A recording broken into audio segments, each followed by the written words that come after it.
Hello students, this is Disha welcoming you to the Chance EduTech.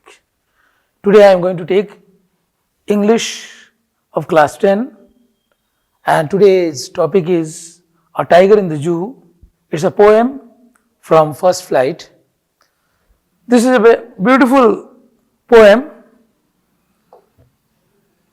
written by Leslie Norris. His full name is George Leslie Norris. So, in this poem, he has tried to describe how a tiger behaves in the zoo and how he behaves outside the zoo. So, he has tried to bring the compare and contrast between a tiger in the zoo and a tiger outside the zoo.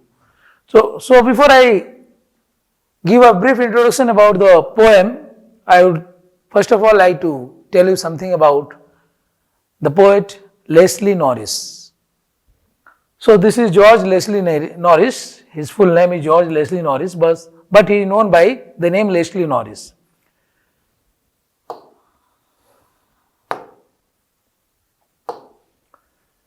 George Leslie Norris was born on 21 May 1921 and he died on 6 April 2006. And he was a prize-winning Welsh poet and short story writer. So he is remembered as a Welsh poet as well as a short story writer. He taught at academic institutions in Britain and the United States, including Brigham Young University. So first of all, he worked as a teacher and he had worked in so many institutions. Firstly, he has worked in Britain and the United States, and also he has worked at Brigham Young University. Norris is considered one of the most important Welsh writers of the post-war period. Norris एक बहुत ही विख्यात poet के रूप में उभरे, बहुत ही विख्यात writer के रूप में उभरे और इन्हें वेल्स राइटर के नाम से जाने जाते हैं और बेसिकली पोस्ट वॉर पीरियड.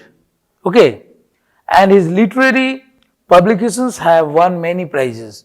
और उनके साहित्य में वो इतना नाम हासिल किए, इतना अच्छा इनका लेखन रहा कि इन्हें ढेर सारे प्राइजेस से नवाजा गया. Now a brief introduction of the poem. The poem written by Leslie Norris explains the agony and helplessness of a caged tiger that lives in a zoo. ये जो कविता लेस्ली नॉरिस ने लिखा है, ये क्या बताता है? एक टाइगर का लाइफ कैसा रहता है जब वो जू में कैद रहता है, एक पिंजरे में कैद रहता है, एक चिड़ियाघर में कैद रहता है, behind the bars. How helpless his life becomes. He lives in agony and helplessness. वो एक असहाय जिंदगी जीता है जहां वह खुले खुले वातावरण में जी नहीं सकता. जैसे कि टाइगर इन द फॉरेस्ट, और टाइगर इन द फॉरेस्ट जब बाहर में रहता है, lives in outside the zoo, it looks different. Okay, the poet explains what his life could be if he had been a free animal. यहाँ कवि यह बताने का कोशिश किए हैं कि ये टाइगर जो कि एक पिंजरे में बंद है, अगर इसे एज ए फ्री एनिमल बाहर निकाल दिया जाए, पिंजरे से बाहर निकाल दिया जाए, ये अपना जिंदगी अगर जंगलों में जिए तो इसका लाइफ बिल्कुल अलग रहेगा. The poet has tried to explain about the condition of animals that are caged by human beings for their own fun. और यहाँ कवि ने यह बताने की कोशिश किया है कि लोग अपने स्वार्थ के लिए एनिमल्स को, टाइगर हो या लायन हो या और कोई एनिमल्स हो, उसको पिंजरे में बंद कर देते हैं अपने स्वार्थ के लिए. लेकिन ये बिल्कुल गलत है, क्योंकि एनिमल्स को फ्रीडम मिलना चाहिए. इनके अनुसार एनिमल्स को फ्रीडम मिलना चाहिए जिससे कि वह फ्रीली रह सके, घूम सके अपने सराउंडिंग में.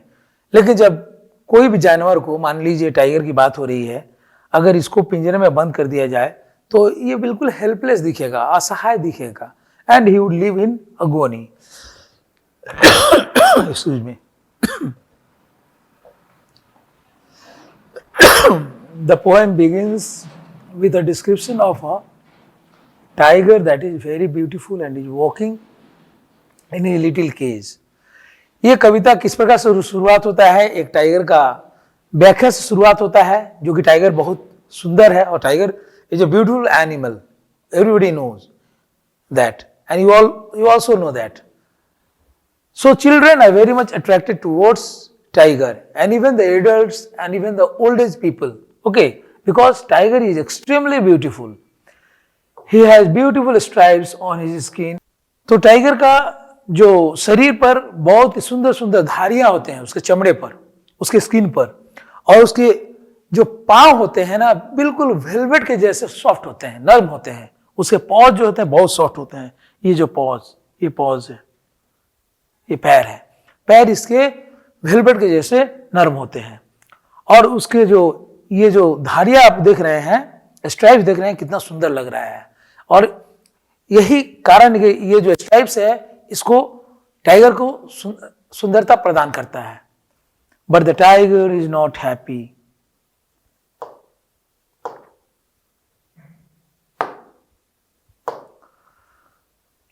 But the tiger is not happy and is quite angry about being confined in the cage.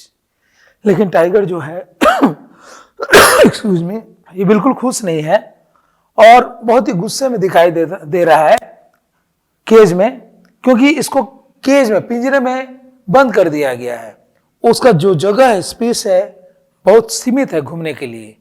इसलिए वो अपने आप को फ्री महसूस नहीं करता है और गुस्से में दिखाई दे रहा है. अपने गुस्सा किसको दिखाता? वो किसी को नहीं दिखा सकता है क्योंकि पिंजरे में रह रहा है. The poet says that if the tiger was not confined to the zoo cage, he would have been hiding himself behind the long grass near some water body. और कवि का कहना यह है कि अगर इस बाघ को पिंजरे में यानी जू के पिंजरे में कैद नहीं किया जाता तो ये कहीं भी जंगल में अगर ये रहता तो ये छिपा रहता, लंबे लंबे घासों में अपने आप को छिपाए रखता और ऐसे जगह वो अटैक करता जहां दूसरे जानवर पानी पीने के लिए आते, नदी में, स्ट्रीम के पास कोई पानी वाले जगह पर, और तब उनको अटैक करता in order to catch its prey that is the deer. Excuse me. तो टाइगर जो है कोई वाटर बॉडी के पास छिपा रहता और जैसे वाटर बॉडी के पास उस पानी वाले जगह पर कोई जानवर आता, मान लीजिए कि अगर डियर इसका सबसे मनपसंद प्रे होता है, शिकार होता है टाइगर का. प्रे का मतलब शिकार. तो उसको अटैक करता टाइगर. अगर कोई टाइगर को बाहर छोड़ा जाता, पिंजरे से बाहर, अगर वो अपना नेचुरल हैबिटेट में रहता, नेचुरल सराउंडिंग में रहता, तो इसका नजारा और रहता है, इसका दृश्य और रहता है.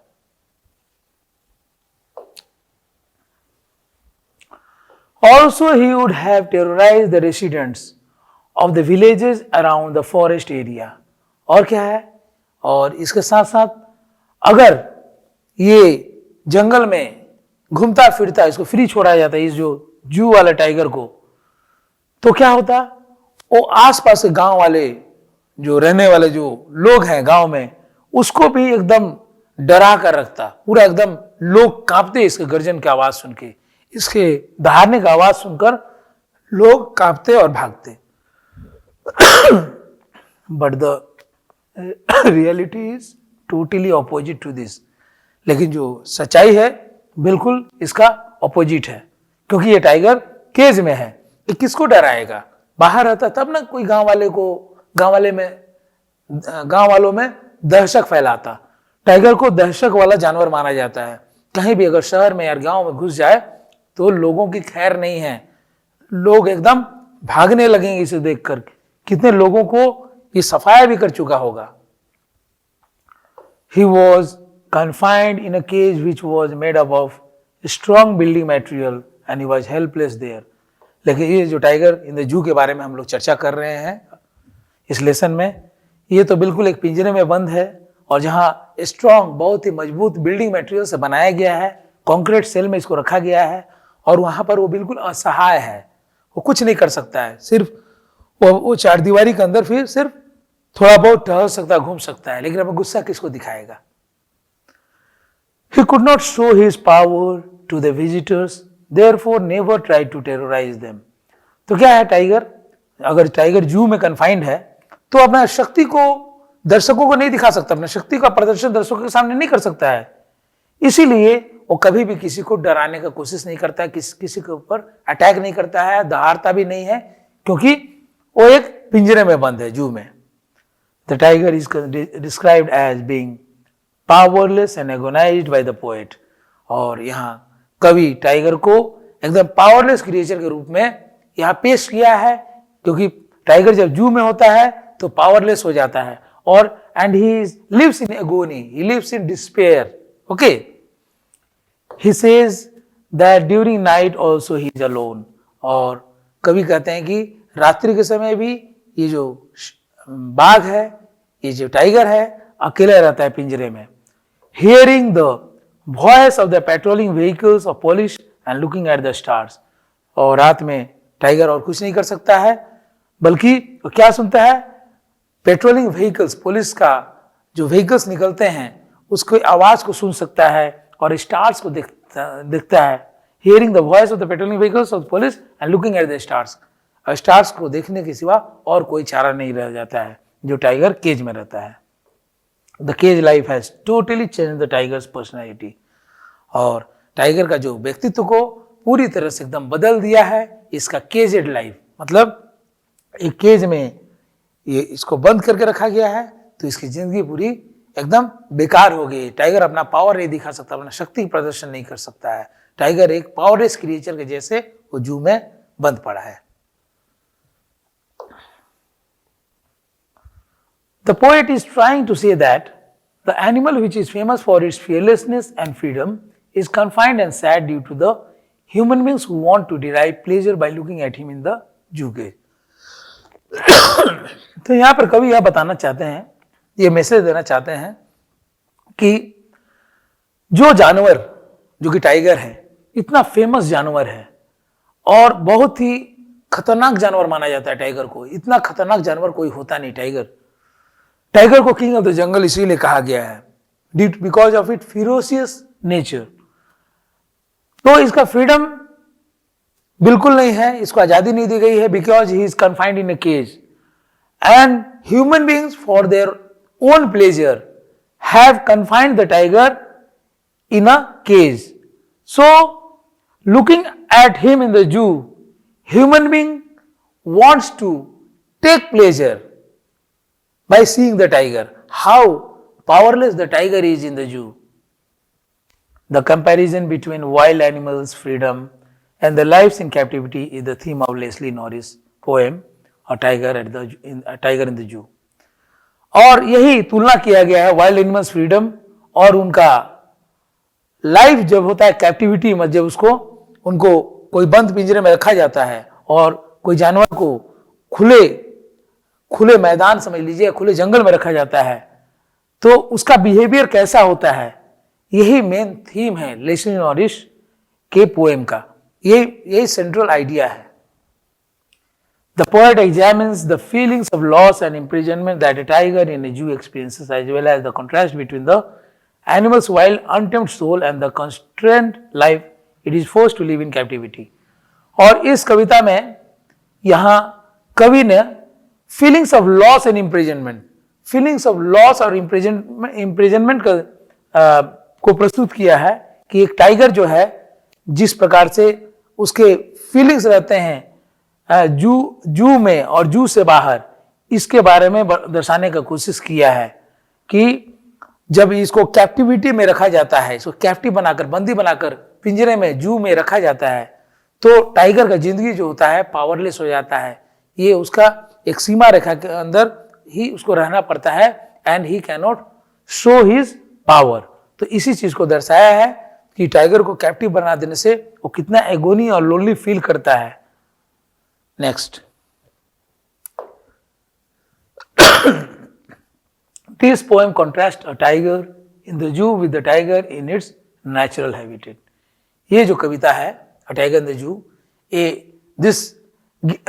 this gives a contrast between a tiger in the zoo and the tiger in the natural habitat।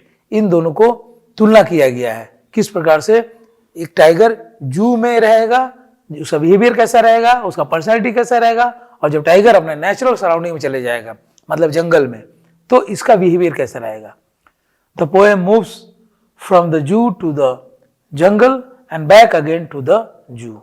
ये जो कविता है टाइगर इन द जू से शुरू होता है, फिर जंगल के बारे में दर्शाया गया है कि टाइगर इस जंगल में कैसा इसका पर्सनालिटी रहेगा, कैसा इसका शक्ति प्रदर्शन रहेगा। ये सारी चीज़ों को दर्शाया गया है कि टाइगर जो है जंगल में कैसा रहेगा उसका बिहेवियर, और जू में रहेगा तो कैसा उसका बिहेवियर रहेगा। Read the poem silently once and see which stanzas speak about the tiger in the zoo and which ones speak about the tiger in the jungle.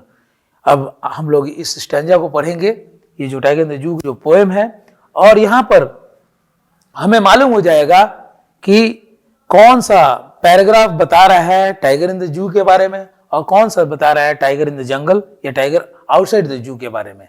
तो अलग अलग स्टैंजाज में, पैराग्राफ्स में ये छोटा सा पोएम है, बहुत सुंदर तरीके से लेस्ली नॉरिस ने लिखा है। चलिए इस पोएम को पढ़ते हैं। You can see this picture. A tiger is caged here, while a tiger lives in his natural habitat. Natural surrounding में वो देखिए कितना एक्टिव दिखाई दे रहा है। तो पोएम है, He stalks in his vivid stripes the few steps of his cage on pads of velvet quiet in his quiet rays. He stalks in his vivid stripes.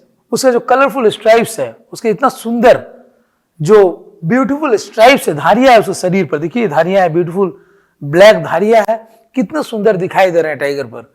और ये क्या करता है, वॉकिंग कर रहा है। पहला वाला जो पैराग्राफ है और टाइगर इन द जू के बारे में बताया गया है। टाइगर पिंजरे में एक जू में रखा गया है, उसी के बारे में दर्शाया गया है कि ये क्या कर रहा है, वॉकिंग कर रहा है, धीरे धीरे स्लोली वॉकिंग कर रहा है अपने छोटे से कमरे में जहां पर रखा गया है। कितना वॉकिंग कर रहा है, few steps of his cage, थोड़ा दूर ऐसे जाता है, फिर वापस आता है, फिर घूमता है, और किस पे, अपने पग पर। उसके पग कैसे है, पूरे वेलवेट, एकदम वेलवेट के जैसे नरम होते हैं, मखमल के जैसे नरम होते हैं। तो वो घूम रहा है अपने केज में, पिंजरे में, क्योंकि पिंजरे का जो एरिया बहुत कम है, वही कम एरिया में घूम रहा है और बिल्कुल शांत भाव से दिखाई दे रहा है। गुस्से में है लेकिन वो अपने गुस्से को निकाल नहीं पा रहा है। ये जो टाइगर है पिंजरे में बंद है, अपने गुस्से को दिखा नहीं पा रहा है, अपने गुस्से को बिल्कुल दबाए रख रहा है। गुस्सा आ रहा है इसे, लेकिन गुस्सा किसको दिखाएगा, किसी को नहीं दिखा सकता है, क्योंकि जो भी दर्शक आते बाहर में रहते हैं, केज्ड जो टाइगर है उसको देखने के लिए दर्शक आते हैं और देखकर आनंद लेते हैं, लेकिन टाइगर कुछ नहीं कर सकता है, सिर्फ अपना जो केज्ड एरिया में ही वो घूमता है। He should be lurking in shadow, sliding through long grass near the water hole where plump deer pass. अब सेकंड पैराग्राफ में कवि यह बताता है कि टाइगर अगर जू से बाहर रहता तो उसका बिहेवियर कैसा रहता, वो क्या करता। जू से बाहर, जू के अंदर रहकर तो कुछ नहीं कर सकता है, किसी को अटैक भी नहीं कर सकता है, कोई जानवर भी अंदर में दूसरा नहीं है जिसको अटैक करे, तो उसको बंद एक शेल में रखा गया है। और जब टाइगर अगर बाहर रहता, जू से बाहर अपने नेचुरल सराउंडिंग में रहता, अपने प्राकृतिक जगह में रहता, जहां जंगल या फॉरेस्ट की बात कर रहे हैं, तो क्या करते, he should be lurking in Shadow, he should be hiding in Shadow. Lurking का मतलब हाइडिंग, हाँ, वो छिपा हुआ रहता है एक शैडो में, एक छायादार जगह में अपने आप को छिपाए रखता। स्लाइडिंग थ्रू लॉन्ग ग्रास, और लंबे लंबे घास से होते हुए धीरे धीरे वो पास करता, धीरे धीरे आगे बढ़ता। स्लाइडिंग का मतलब धीरे धीरे आगे बढ़ना। पासिंग थ्रू लॉन्ग ग्रास, कहां, नियर द वाटर होल, ये कहां जाता, ऐसा जगह जहां पानी का स्रोत हो, जहां पर हिरन क्या है पानी पीने के लिए जाते हैं। तो टाइगर जंगल में क्या करता, वो हिरन का शिकार में वो लगे रहता और धीरे धीरे लंबे घासों से होकर वो गुजरता और जैसे डियर हिरन पानी पीने को जाता वैसे ही उस पर अटैक करता अपने शिकार पर। तो हिरन इसका बहुत ही मनपसंद शिकार है, किसका, टाइगर का। तो टाइगर अगर बाहर में रहता तो उसका बिहेवियर अलग रहता, वो बिल्कुल अटैक करता उस हट्टे कट्टे डियर, प्लम्प का मतलब हट्टा कट्टा तगड़ा जो डियर है उसको अटैक करता। Next, he should be snarling around houses at the jungle's edge, baring his white fangs, his claws, terrorizing the village। यहां फिर कवि ने बहुत सुंदर तरीके से यहां प्रस्तुत किया है कि टाइगर बाहर रहता तो कैसा रहता, जंगल से बाहर। वो आसपास जो घर रहते जंगल के आसपास, वहां पर उस घर के पास जाकर जहां लोग रहते हैं वहां जाकर वो दहाड़ता। He should be snarling, he should be growling near houses. कहां पर, जंगल के कोने में, जंगल के कॉर्नर में वो जाकर दहाड़ता। अपने व्हाइट फैंग्स, उस अपने सफेद जॉज को बाहर निकालता, अपने मुंह को खोलता, अपने पांव जो क्लॉज है उसके 7 क्लॉज होते हैं जो पंजा, अपने पंजे की शक्ति का प्रदर्शन करता। अगर टाइगर कहीं किसी घर के आसपास चले जाता, जंगल के कोने में जहां लोग रहते हैं, और पूरे गांव में दहशत फैला देता। तो टाइगर क्या करता है, अगर कोई गांव में घुस गया है तो पूरे गांव में लोगों को भयभीत कर देगा, पूरा दहशत फैला देगा, लोग इधर उधर भागने लगेंगे अपने जान को बचाने के लिए।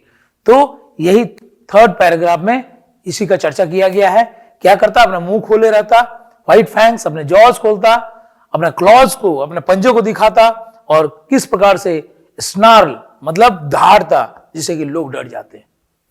Next, but he is locked in a concrete cell, his strength behind bars, stalking the length of his cage, ignoring visitors.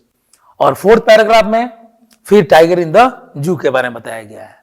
लेकिन ये जो टाइगर है ये बार्स में कैद है। देखिए टाइगर इन द जंगल को देखिए, टाइगर इन द जू को देखिए, दोनों के बारे में, दोनों का पिक्चर देख पा रहे हैं आप। तो जब ये कैद रहता है कोई कॉन्क्रीट सेल में, कॉन्क्रीट का बना हुआ जो सेल होता है, प्रिजन होता है, सेल मतलब प्रिजन होता है, तो प्रिजन के जैसे उसको बंदी बना लिया जाता है और अपने स्ट्रेंथ को, अपने पावर को, अपने शक्ति को बिहाइंड बार्स, बार्स के अंदर, वो जो आयरन बार्स जो बने रहते हैं जहां उसको रखा जाता है आयरन बार्स में, अपना प्रदर्शन नहीं कर पाता है, अपना शक्ति प्रदर्शन नहीं कर सकता है। Stalking the length of his cage, ignoring visitors. वो क्या करता है, जितना लंबा केज रहता है, पिंजरा रहता है, थोड़ा बहुत आगे पीछे होता है और विजिटर्स को इग्नोर करता है। विजिटर्स उससे खेलना चाहते हैं लेकिन विजिटर्स को बिल्कुल इग्नोर करके चलता है। विजिटर्स को अपना पावर नहीं दिखा सकता है दर्शकों को, क्योंकि ये टाइगर केज में बंद है। जब केज में बंद रहेगा तो किसी को अपना पावर नहीं दिखा सकता है, उसको वही अपने सीमित एरिया में ही रहना पड़ता है। वो विवश है, वो कुछ नहीं कर सकता है। उसको गुस्सा भी आएगा लेकिन गुस्सा अब विजिटर्स को नहीं दिखा सकता है। He hears the last voice at night, the patrolling cars, and stares with his brilliant eyes at the brilliant stars। ये भी टाइगर इन द जू के बारे में चर्चा किया गया है लास्ट लाइन में। वो अपने सेल में रहता है और रात्रि को अंतिम आवाज सुनता है, किसका, patrolling cars. He hears the last voice, इसीलिए लिखा गया अंतिम वॉइस, अंतिम आवाज सुनता है। जो पुलिस अपने जीप में पेट्रोलिंग ड्यूटी करते रहते हैं केस से बाहर, तो उसके आवाज को सुनता है पेट्रोलिंग कार्स के, और अपने चमकते हुए आंखों से, घुराए हुए नजरों से देखता है। कहां देखता है, एट द ब्रिलियंट स्टार्स। वो चमकते हुए तारों की तरह देखता है। तो और विवश है, वो कुछ नहीं कर सकता है।